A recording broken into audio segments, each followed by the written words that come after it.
سورہ نساء کی آیت نمبر 3 میں ہمارے رب العالمین فرماتے ہیں وَإِنْ خِفْتُمْ أَلَّا تُقْسِطُوا فِي الْيَتَامَى فَانكِحُوا مَا طَابَ لَكُم مِّنَ النِّسَاءِ مَثْنَى وَثُلَاثَ وَرُبَاعَ فَإِنْ خِفْتُمْ أَلَّا تَعْدِلُوا فَوَاحِدَةً أَوْ مَا مَلَكَتْ أَيْمَانُكُمْ ذَلِكَ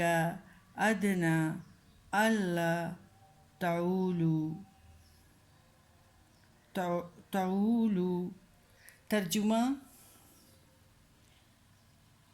اور اگر تم کو ڈر ہو کہ انصاف نہ کر سکو گے یتیموں کے حق میں تو نکاح کر لو ان سے جو عورتیں تمہیں پسند آئیں، 2 اور 3 یا 4 بس اگر ڈرو کہ نہ انصاف کر سکو گے تو ایک یا جن پر قبضہ ہو تمہارے دائیں ہاتھ کا، اس میں امید ہے کہ تم ایک طرف نہ جھک پڑو گے۔ ایمان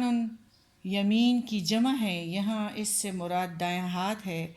آدمی جس چیز کو پکڑتا ہے اکثر دائیں ہاتھ سے پکڑتا ہے، اس لیے کسی چیز پر پورا قبضہ ظاہر کرنے کے لیے عربی محاورہ میں کہتے ہیں کہ اس کا دائیں ہاتھ اس چیز کا مالک ہے، یعنی وہ اس کی پوری اور مضبوطی گرفت میں ہے، مثلاً کنیز اور غلام وغیرہ۔ آیات کے اس حصے میں یتیموں کی طرف خاص طور پر توجہ دلائی گئی ہے اور ان کے پوچھنے والا کوئی نہیں ہوتا اور وہ بآسانی سے ہر ایک کے ظلم کا شکار ہو سکتے ہیں۔ اور اسی طرح جو لوگ حیادار یعنی بہت عزت والے لوگ ہوتے ہیں تو وہ بھی پہلے زمانے میں تو ہو جاتا تھا، اب تو آپ کو پتہ ہے کہ انڈرسٹینڈنگ لڑکیاں کرے گی اور فون نمبر چاہیے، اور پھر لڑکیاں بھی اس طرح نہیں ہیں، لیکن پہلے والدین اور بہت سارے مطلب علاقوں میں اور ہر جگہ اسی طرح یہی سمجھا جاتا تھا کہ ماں بہن کے گھر جانا اور اس کی خیر خبر لینا جو ہے یہ بہت شرم والا کام ہے۔ تو ادھر سسرال بہت ظلم کرتے تھے کیونکہ ان کے گرفت میں بآسانی آئی ہوئی لڑکیاں ہوتی تھی اور اپنے خواہشوں اور اپنا جو کچھ ان کا من میں آتا تھا تو وہ اسی سے یعنی کوئی چیز وہ دشوار محسوس نہیں کرتے تھے اور ان پہ سارے وہ ظلم توڑواتے تھے۔ جو شکر ہے کہ آج کل یہ مسئلہ نہیں ہے، لیکن پہلے والی عورتوں پہ جو کچھ گزرا ہے وہ ان کے دائیں ہاتھ کی چیز تھی، گرفت ان کی مضبوط تھی اور وہ ایک بہو کی شکل میں گھر میں نہیں رہتی تھی بلکہ وہ سارے خاندان کے گرفت میں ہوتی تھی اور غلاموں سے بھی بدتر ان کے ساتھ سلوک کیا جاتا تھا۔ جو شکر ہے کہ آج کل یہ صورتحال ختم ہو گیا ہے اور دین کی آمد کی وجہ سے، یعنی دین تو پہلے بھی تھا لیکن اب لوگ سمجھ گئے ہیں کہ ان کا بھی حق ہے، جس طرح یعنی بھائی کا بھی حق ہے کہ بہن کے گھر جائے، باپ کا بھی حق ہے کہ اپنی بیٹی کا خبر لے، ماں کا بھی حق ہے کہ تو اس طرح ان بہت سارے یعنی بچیاں جو ہے زندگی جو ہے صحیح گزار رہی ہیں۔ اور پہلے تو بہت جس طرح یعنی ہم ادھر سے ہمیں آزادی تو نہیں ملی ہے، صرف ملک جدا ہوا ہے، بالکل ہندوانہ سسٹم تھا۔ تو ادھر ہے کہ یعنی ایمان یمین کی جمع ہے، یہاں یعنی دایاں ہاتھ آدمی جس چیز کو پکڑتا ہے اکثر دائیں ہاتھ سے پکڑتے، اس لیے کسی چیز پر پورا قبضہ ظاہر کرنے کے لیے عربی محاورہ میں یہی کہتے ہیں کہ اس کا دایاں ہاتھ یعنی اس چیز کا مالک ہے، یعنی وہ اس کی پوری اور مضبوط گرفت میں ہے، مثلاً کنیز اور غلام وغیرہ۔ آیات کے اس حصے میں یتیموں کی طرف خاص طور پر توجہ دلائی گئی ہے۔ ان کا پوچھنے والا کوئی نہیں ہوتا، وہ بآسانی سے ہر ایک کے ظلم کے شکار ہوتے ہیں۔ یتیم لڑکیوں سے اگر نکاح کرو تو یہ شادی خواہش، لالچ اور مال پر قبضہ کرنے کی نیت سے نہ ہو، فقط ان کے نفع اور فائدے کے خیال سے ہونی چاہیے۔ اور اگر ان اخلاق سے گھری ہوئی بات سے بچنا دشوار ہو تو یتیم لڑکیوں کو ان کے حال پہ رہنے دو اور کسی اور لڑکی سے شادی کر لو، اور جو جی چاہے دو دو تین تین چار چار تک، کیونکہ اس کا تم لوگ جواب دو گے، ہاں، قبر میں ہے، اور پھر جو کام کریں گے تو زبان بہت باری ہوگا۔ ویسے تو یہ سوالات بہت آسان ہے کہ من ربو کا، تیرا رب کون ہے، 3 سوالات ہیں، بہت آسان ہے، ہر بندہ دے سکتا ہے، لیکن نہیں، اگر معاملات ایسے نہیں کیے ہوں گے تو ان کی زبان تو خود نہیں چلے گی، اللہ چلانے والا ہے، اس کا جواب نہ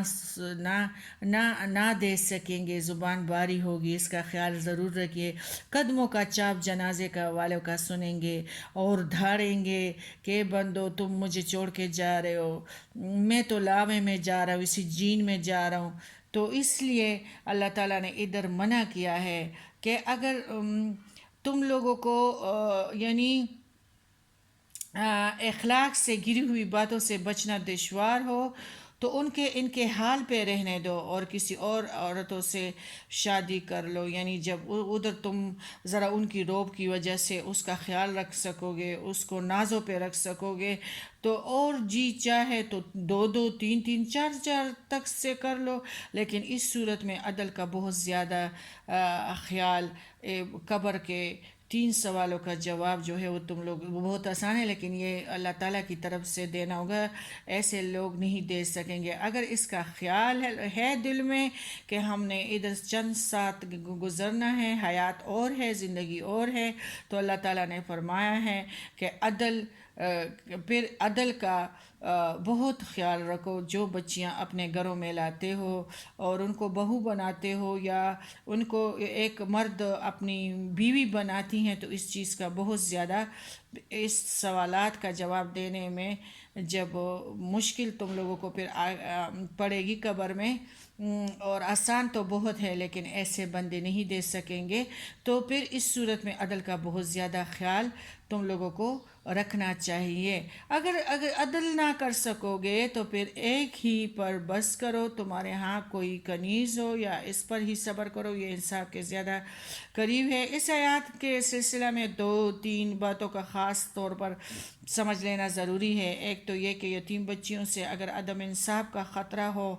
تو ان سے نکاح نہ کر لو، بلکہ دوسرے عورتوں سے ان کی بجائے 4 تک نکاح کر سکتے ہو۔ دوسرے یہ کہ ایک سے زیادہ نکاح کرنے کی بنیاد شرط یہ ہے کہ بیویوں کے درمیان انصاف قائم رکھ سکو، جو انتہائی دشوار اور محال اور مشکل کام ہے، جیسا کہ خواہ اس صورت میں دوسری جگہ بھی ہے کہ تیسرے یہ کہ اگر بیوی کے درمیان انصاف برابری قائم نہ رکھ سکنے کا ڈر ہو تو پھر آپ کو پتہ ہے کہ یہ خادمین جو ہے یہ بس مالک کی اس میں نہ زیادہ قیمتی کپڑے مانگتے ہیں، نہ جھگڑا کرتے ہیں، جو کچھ ہوتا ہے بس اس پہ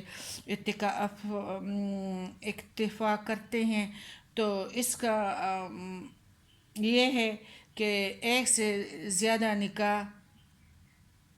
کھلا اور عام نہیں ہے، بلکہ اس کے درمیان اتنا یعنی ایک مضبوط شرط اللہ نے ضرور رکھی ہے، جس طرح نبی کریم صلی اللہ علیہ وسلم عصر کے وقت 7-7 منٹ 8-8 منٹ ہر بیوی کے ساتھ ہی گزارتا تھا، اور پھر مغرب کی اذان تک اگر وہ اس طرح کرتا تھا تو پھر بیویوں کے ساتھ ایک ایک دن کا ملاقات کا وہ ہوتا تھا، اور اسی طرح ایک ایک رات کو بھی رکھا تھا اور انصاف کو رکھا تھا۔ ایک طرف مت جھکو، کیونکہ پھر ایک انسان جو ہے جب قبر سے اترے گا تو آدھا دھر